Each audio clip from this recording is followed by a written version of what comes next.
MBC 뉴스의 전 이재정, 법사위 발언 대박, 박용진 국힘 폭망. 안녕하세요, 김초원입니다.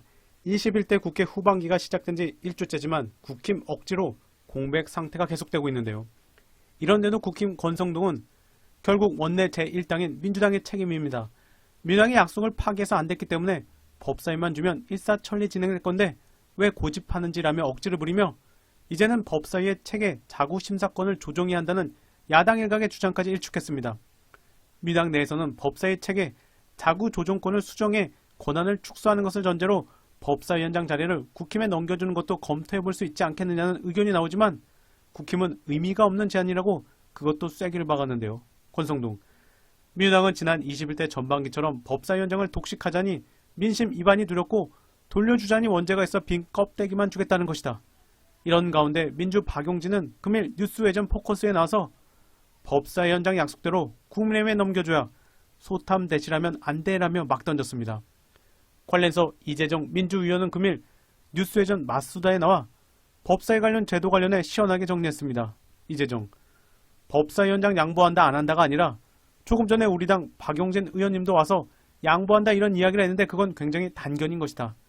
양보를 한다 아니다가 아니라 법사위 개혁에 대해서는 여야가 의견이 똑같다. 누가 그 공을 가져가든지 간에 법사위는 개혁하자. 이렇게 말씀하시고 상식적인 분이 왜 없습니까? 이재정. 박용진 의원님이 양보하자 한다고 그게 합리적인 겁니까? 아닙니다.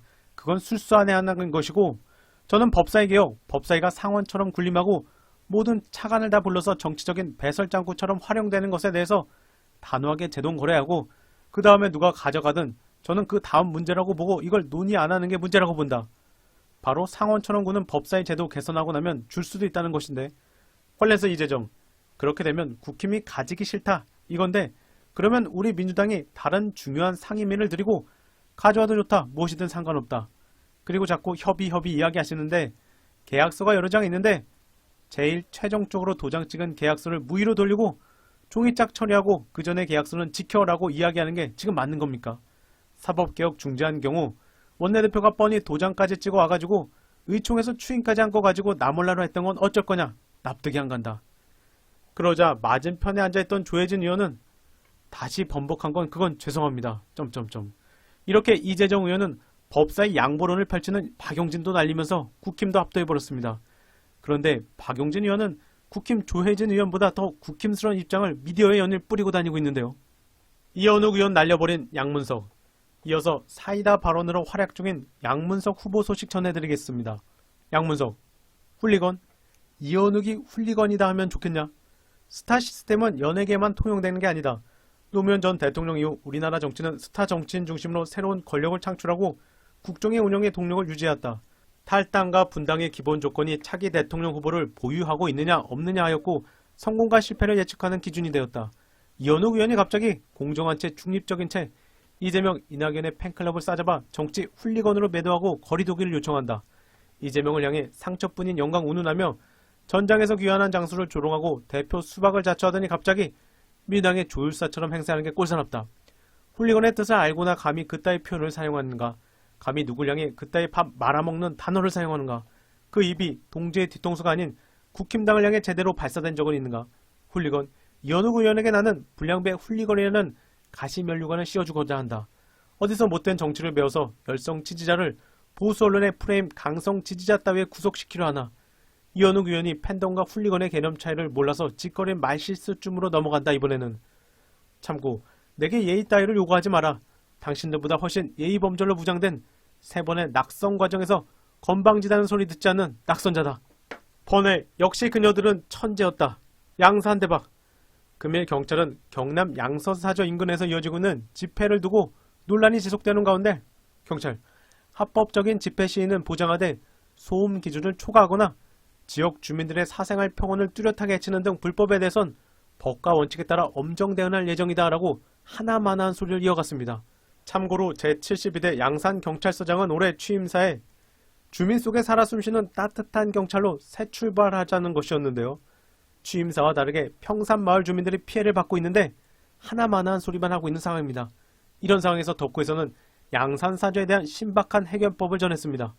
바로 서울의 소리 아크로비스타 집회한다는 거 이렇게 하면 될 것이다. 그냥 윤석열 집 앞에다가 대형 스크린 설치해서 양산 집회 생중계로 그대로 틀어주면 해결될 거다. 소음만 규정대로 조절해서 그대로 욕설 구성이 24시간 나와버리면 경찰도 가만히 안 있을 것입니다. 그럼 황교익 칼럼니스트 글로 마무리하겠습니다. 황교익. 홍영표 사무실 문에다 홍영표 조롱 대자보를 붙인 개딸이 홍영표 사무실로 찾아가서 사과를 했다. 개딸이 누구인지 여러 생각을 하게 만드는 사건이다. 개딸을 단지 이재명 팬덤이라고 규정하는 것은 바르지 않다. 이재명 팬덤 행동을 하는 게 그게 전부인 것은 아니다. 노무현 팬덤이 강했다. 그러나 노무현 반대편에 있는 정치인을 타깃으로 삼아 집단으로 괴롭히는 일은 없었다. 자연 발생적인 정치인 팬덤은 대체로 정치인 그 한 사람만 따르고 주변의 복잡한 권력 싸움에는 크게 관심이 없다. 개딸은 이재명 팬덤인 듯이 보이나 노무현 팬덤, 문재인 팬덤과는 성격이 많이 다르더라. 개딸은 자연 발생적인 집단이다. 그들 속에서 정치 거간꾼을 아직 발견하지 못했다. 개딸의 정신세계를 이루는 중심축은 페미니즘이다. 한국 사회에서 문제를 일으키고 있는 극단적이고 배타적인 페미니즘은 아니다. 시위 중에 하는 행동과 구호를 보면 그들은 관용과 박애의 페미니스트다. 이들 페미니스트가 지난 대선에서 문득 정치적 각성을 하게 되는데 그 자극체가 이재명이었다. 개딸이 이재명 팬덤에서 보이는 이유이다. 개딸을 이재명 팬덤이라고 주장하는 사람들과 굳이 다툴 생각은 없다. 충분히 그렇게 보이기 때문이다. 다만 개딸이 이재명 팬덤의 전부인 것처럼 모아서는 안 된다고 말해주고 싶다. 홍영표 사무실에 찾아가 사과를 하는 개딸을 보고 눈치 빠는 사람들은 이때까지의 정치인 팬덤과 성격이 다름을 대충 알아차렸을 것이다. 개딸은 자신이 세상의 주인이다. 이재명은 동지, 잘나서 제일 앞에서 싸우는 동지 정도로 여긴다. 나는 요즘 개딸한테서 많이 배운다. 그들이 고맙다. 이어서 황교익. 만약에 문재인 정부 때 다누린 건설 같은 업체가 청와대 공사를 하여 언론에서 문제를 삼았으면 국민의힘 국회의원들은 기자들을 데리고 다누린 건설 앞에 가서 현장 기자회견을 했을 것입니다. 민주당은 대변인 논평 하나로 끝냈는데 그나마 하나만한 소리이라 기사로 크게 다루어지지도 않았습니다. 180석 차지하고도 정권을 빼앗긴 이유가 다 있습니다. 이번 영상은 여기까지입니다. 감사합니다.